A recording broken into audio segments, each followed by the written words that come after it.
Hello and welcome. Thank you for joining me today.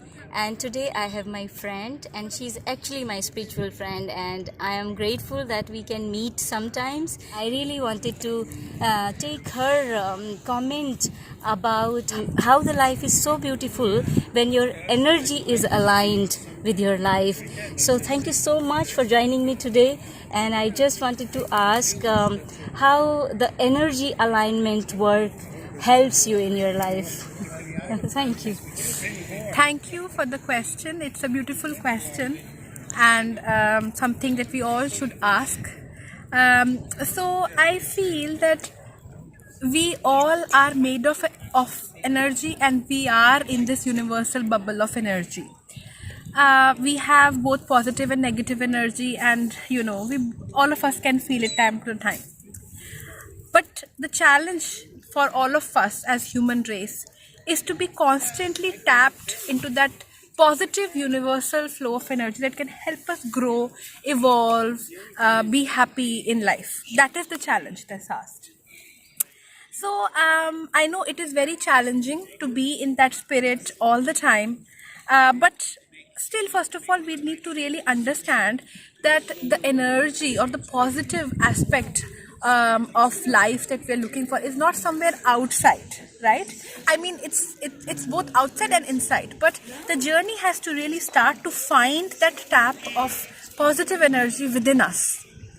And that's how I started my journey, where I could actually tap in the moments where I feel really happy, and there are moments when I feel sad. But because our life is so busy, we don't really actually pay attention, that when are the moments when I feel happy and when are the moments we feel sad. So I was really grateful that, I had a very dark period in my life. I undergone severe depression. And that was a time when I realized that how I can actually get in touch with the positive energy which is in us, the universal flow of energy. In Buddhist term, they call it the energy of Buddhahood. In Chinese, it's called Qi, the universal flow of energy. Qi power, and in Hinduism, we call it the Brahman, or the divine that is inside us. Or you can just, as I said, we can talk about the universal flow of energy.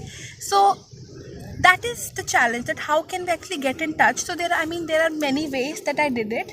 First of all, I started with chanting. That has really good effects, where you can choose a slogan that you really like, or you can choose a mantra that you really like. There are many mantras. I started with Namyoho Renge-kyo, which is a Buddhist chant.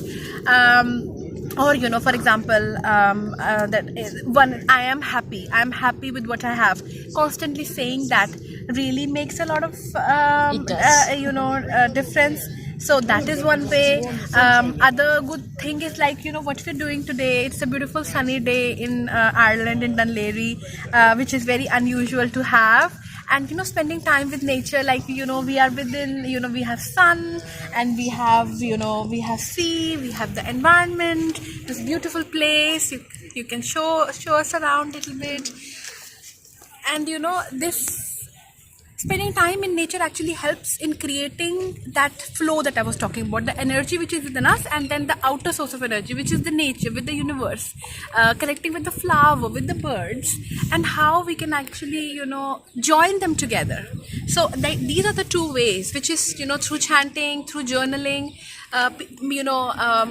setting targets for yourself, bringing out the challenging aspect that's there.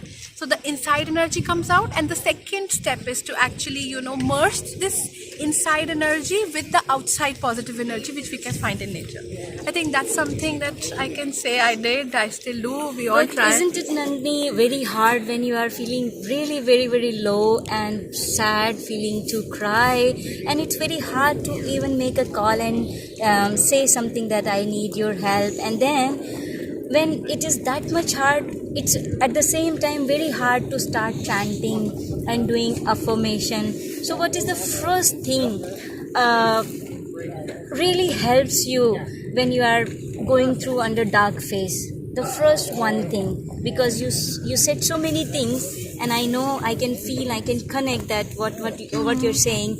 But for the person who is really right now in a hard phase of life, what is the one thing that person should do very first?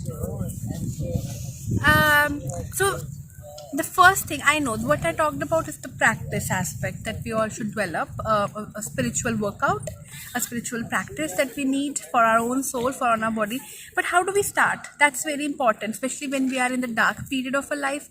So I think one of the first steps is the recognition that this too shall pass, and everything in life is impermanent.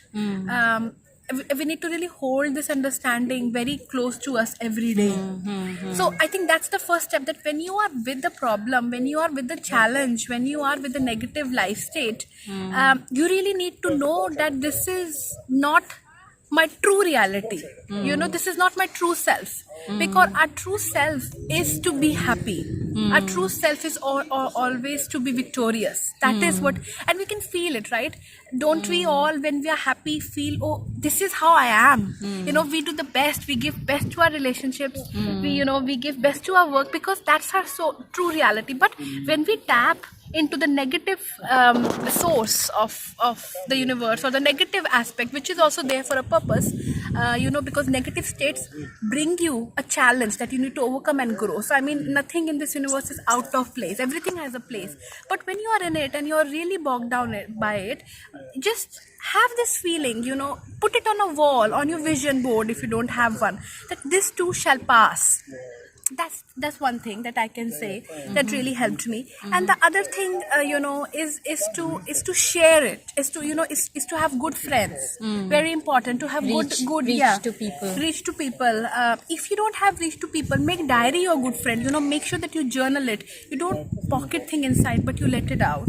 And the third aspect that we all need to also really, I think that really helped me, is that we are all being taken care of.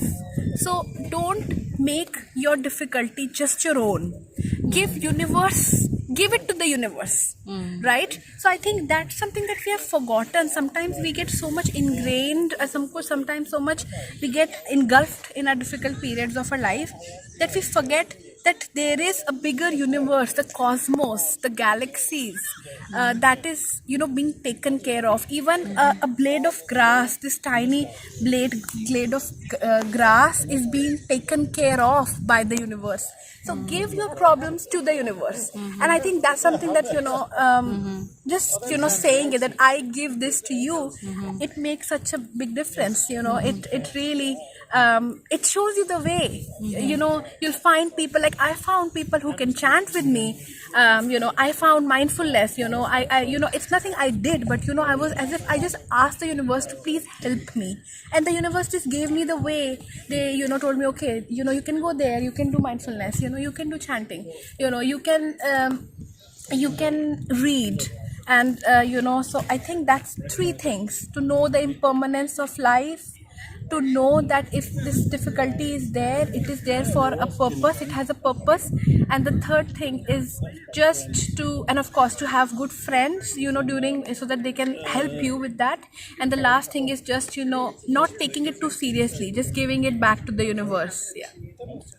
Thank you so much. You have recapped the points that when you go through a very, very hard phase, that one, you have to reach out to people, and you should have a good friends where you can share your things and they can be there for you. And the second is practicing good practices like meditating or writing diary, writing a journal.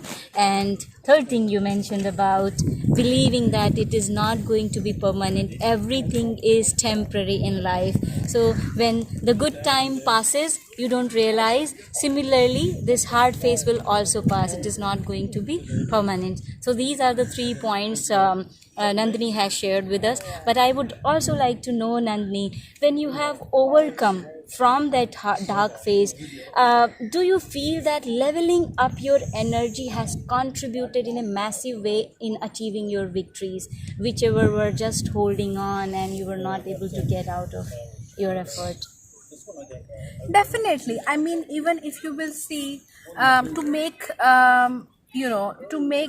if you want to buy new furniture in the house, you really need to declutter the old that's there, right, which is not no longer serving any purpose. It's same with our energies. I remember when I had a very difficult period in my life. I had depression, clinical depression, and I was barely able to get out of bed.